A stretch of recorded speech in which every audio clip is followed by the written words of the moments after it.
네, 돌아왔습니다, 여러분. 여러 가지 문화예술 후기를 좀 남겨보고 있는데 오늘은 좀 또 특별한 사건에 대한 후기 우리 누에보 서울님이 좀 이야기를 해주실 거고 어떤 거냐면 얼마 전에 이제 그 미니진님 그 하이브와의 소송에서 경찰에서 무혐의로 불송치 맞아요. 결정이 이제 났어요. 네.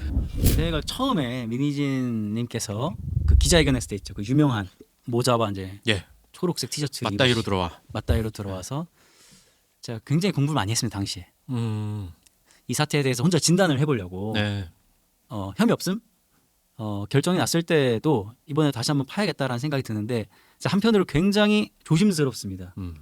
제가 음악 프로듀서이지 않습니까?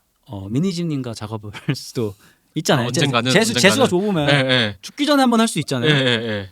근데 이러다가 하이브와도 제가 아, 일을 하게 되면 어쩌나. 네, 모르는 일이죠, 사람 일은. 아 이거 두 개 다 놓치는 거 아닐까. 네. 어떤 누가 옳으냐 그르냐의 이야기보다는 한 명의 아티스트로서 제가 음악 산업에 어떤 의미를 주는지에 대해서 이 얘기를 해보면 좋을 것 같더라고요. 경찰에서 무혐의 처분이 났어요. 배임 혐의에 대해서. 네네. 다른 게 더 많은 걸로 보이더라고요. 사실적으로 그렇게 됐든 안 됐든 그 네. 뭐라고 해야 될까요? 의도가 있었느냐? 약간 이런 게 또 쟁점이었던 것 같기도 해요. 맞아요. 이런 중요한 것도 있어서 민희진님은 굉장히 한숨 돌렸을 것이다. 음. 제 생각엔 그 여론도 그렇고 뉴진스 멤버들과 민희진님이 굉장히 공세에 물렸었다라는 판단을 했었어요. 뉴진스가 가처분이 3번이나 지금 이제 좌절되면서 네, 그것 봐 약간 이런 느낌으로 흘러갔단 말이죠. 네, 그러니까 그 무혐의 불송치가 네. 어떻게 보면은 이제 약간 상황을 좀 역전하는 첫 번째. 한숨 쉰 거죠. 그래도 저는 이번 무혐의 건에 대한 것보다 그 전체적인 맥락으로 봤을 때 제가 갖고 있는 생각에 대해서 좀 얘기를 해보자면 법률적인 얘기는 그 많은 변호사 유튜버들께서 이미 네. 너무 많은 맞아요. 얘기를 또 굉장히 하고 중요한 핫한 이슈이기 때문에 잘 사실 뭐 정리하시고. 저희가 굳이라는 느낌일 정도로. 그렇죠. 내가 굳이 할 필요는 네. 없어요. 물론 네. 제가 그걸 열심히 공부했지만 네. 혼자서 앞서 말씀드렸지만 이게 이제 어떻게 되어갈 것이고 의미가 무엇인가에 대해서 이제 생각을 해 본다면 일단 그런 점이 있는 겁니다. 이제 아티스트와 회사의 계약이었잖아요. 근데 어떤 그냥 자기 마음대로 나 계약 해지할 거니까 선 활동을 한다든지 그걸 가지고 많은 여러분들이 계약이 장난이냐, 비즈니스 지금 뭐 하는 거냐, 뭐 이런 식의 접근으로 들어가셔서 요거는 당연히 어긋난 것이다. 계약을 이렇게 파기할 수 있는 것이냐라는 생각으로 사람들이 많은 비난이 있었습니다. 근데 제가 생각을 했을 때 엔터와 아티스트의 관계는 우리 흔히 말하는 제조업이라든가 외식업이라든가 이거랑 조금 다르다는 거예요, 맥락이. 왜냐? 아티스트이기 때문입니다. 아티스트는요. 그 법이라는 게 현재에 있잖아요, 이렇게. 네. 규율, 시스템, 우리의 어떤 도덕, 이 모든 것들 이것에 대해서 직접 얘기하는 것보다 미래를 제시하는 사람들일 수 있어요. 아티스트란 그렇습니다. 네. 아티스트란 그러니까 우리가 아티스트라 흔히 부르죠. 뉴진스 아티스트죠.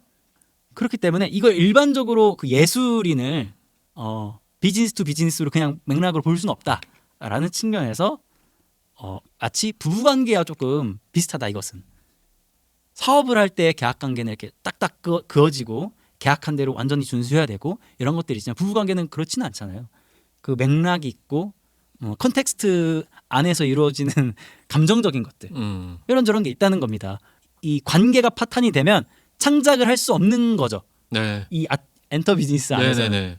그렇기 때문에 우리가 100% 자본주의적 관점으로 좀 다른 면이 있다는 점이라고 생각해요. 그래서 계약이 장난이냐. 그러니까 마치 제가 봤을 때는 어린 그 여자애들, 네.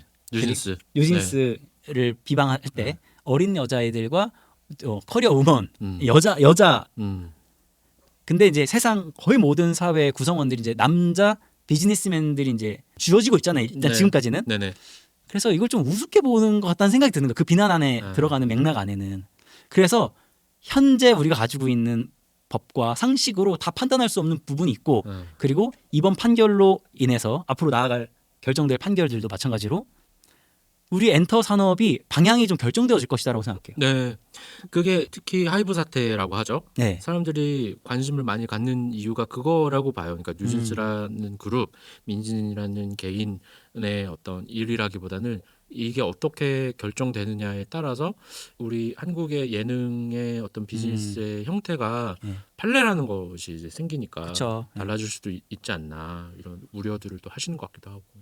우리가 흔히 이제 음악 산업이라는 것이 음. 미국에서 왔다고 생각하면 미국을 대표로 들자면 아티스트가 있고 에이전시나 엔터 산업이 붙어가지고 요거에 대한 유통을 해준다든가 그거에 대한 뭐 녹음실 마련해준다든가 이런 건 이런 맥락이잖아요. 미국에서 아티스트는. 근데 저희 한국 엔터 산업은 굉장히 특이한 거란 말이에요. 아티스트를 이렇게 만들어요. 트레이닝을 시켜서. 네. 이거 아주 독특한 시스템이잖아요. 음. 이 엔터 사업을 하는 사업가들 입장에서는 당연히 제가 봤을 때는 곱지 않을 거예요. 또 템퍼링하면 어쩌나 이런 굉장히 불안함에 시달릴 수 있다고 생각은 하지만 산업의 관점에서 만들어진 아티스트인데 네. 요거를 아티스트라는 이름으로 이렇게 법률이 판결이 날 수 있는가 이런 생각을 할 수도 있는 것이고 또 다른 관점에서는 우리가 너무 이렇게 시장주의적인 관점에서 산업적으로 만들어냈다면 이거 반성하는 시점이 있을 수도 있다라는 생각이 드는 겁니다. 뭐 미니지님이 확실히 그 네. 시스템에 네. 대한 이야기를 많이 하시긴 합니다. 뭐 쉽게 말하면 그 포토카드 랜덤 가차나 뭐 이런 것들부터 해가지고 뭐 CD A판 B판 해가지고 파는 거 이런 것들 좀 비판의 목소리를 내시기도 했었고 K-팝 산업의 어떤 시스템이 좀 개편돼야 된다 뭐 이런 그런 같은 맥락일 수도 있겠다는 생각도 좀 들고요. 말씀하신 것 들어보니까. 엔터 산업을 산업적인 관점에서만 본다면 되게 좋지 않은 부분도 있어요. 예를 들면은 뭐 그냥 아이돌들 적당히 키워서 그런 거 있잖아요. 그 중소 아이돌 중에서도 적당히 그냥 키워내 갖고 행사 조금 돌리다가 그러니까 이렇게 되면은 누구도 사실 좋을 일이 없거든요. 이 미래가. 그리고 가장 인상적인 게 기자회견 때 네. 기억이 안 나요. 뭘 깨야 된다 그랬는데 틀을 깨야 된다. 정확히 워딩이 기억 안 나네. 네. 죄송합니다. 저는 여러분들 틀을 깨야 돼요. 틀을 깨야 돼요. 이거를 너무 많이 해요. 처음부터 뭘 깨야 된다. 뭘 깨야 된다. 그거 맞잖아. 아니야라고 하는 그 전제하고 있는 것 자체를 깨고 싶은 사람이에요. 네네네. 당연히 비즈니스인데 근데 그게 아니라 미니지는 자기가 이걸 만들 때 아티스트로 만든 거예요. 상품으로 만든 게 아닌 거예요. 일종의 상품이기도 하지만 자기는 아티스트로 만들어 놨는데 얘네들은 비즈니스로 상대를 하니 엇갈릴 수밖에 없는 상황인 거죠. 네, 어쨌든 그런 두 관점이 있습니다. 그래서 저는 그 두 분의 의견을 다 존중합니다. 그래서 두 분의 곡을 다 만들 수 있는 어느 정도 네, 좀 이 영상을 마무리해야 되니까 결론을 좀 내주시죠. 와 정말 지켜봐야겠다. 네.